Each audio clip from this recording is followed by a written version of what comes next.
গতকাল কলকাতার রাস্তায় সমগ্র সনাতনী সম্প্রদায় পথে নেমেছিলেন হাত ধরাধরি করে। কী উপলক্ষে তা ওই ব্যানারে লেখা আছে। বাংলাদেশের সংখ্যালঘু মানুষদের উপর যে অত্যাচার হচ্ছে সেটার বিরুদ্ধেই কিন্তু এই জনসভা।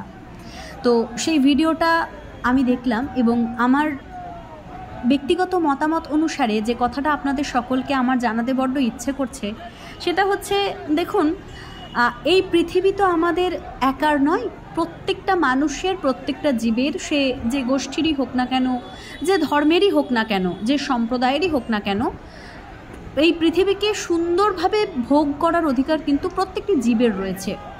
এবার সেখানে আমি বা আপনি কেউই হস্তক্ষেপ করতে পারি না। আজকে এই আন্দোলনের তো কোনো প্রয়োজন ছিল না।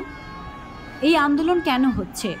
কারণ সেখানে কিছু সংখ্যালঘু মানুষ কষ্টে আছেন। তারা দিনরাত আমাদেরকে মেসেজ করছেন, তারা দিনরাত আমাদের পোস্টে এসে কমেন্টস করছেন, তারা বিভিন্ন রকমের ভিডিও আমাদের ইনবক্সে পাঠাচ্ছেন এবং সেই সমস্ত ভিডিওগুলো এতটাই ভায়োলেন্সযুক্ত, মানে এতটাই রক্ত, মানে এতটাই কষ্টদায়ক ভিডিওগুলো বা ছবিগুলো, সেগুলো যদি কোনোভাবে পেজে পোস্ট করা হয় তাহলে কিন্তু ফেসবুক রুলস অ্যান্ড রেগুলেশনের জন্য সে সমস্ত ভিডিও আমাদের তুলে নেবে।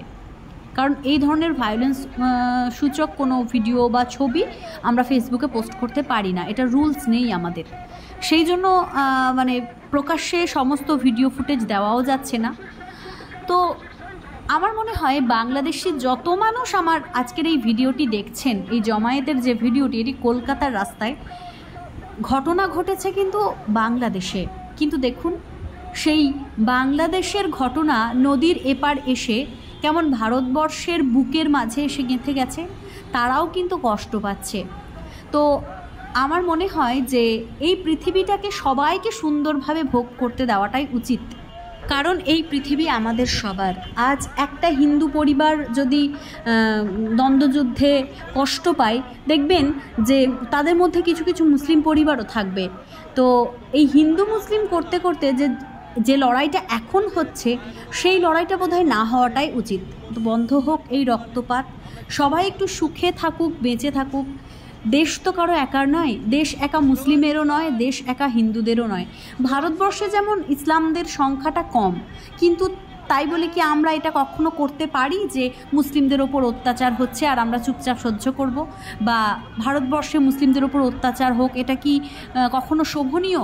তাই একটি দেশ বা একটি রাষ্ট্রে যে সব ধর্মের মানুষ থাকবে সেটাই তো স্বাভাবিক।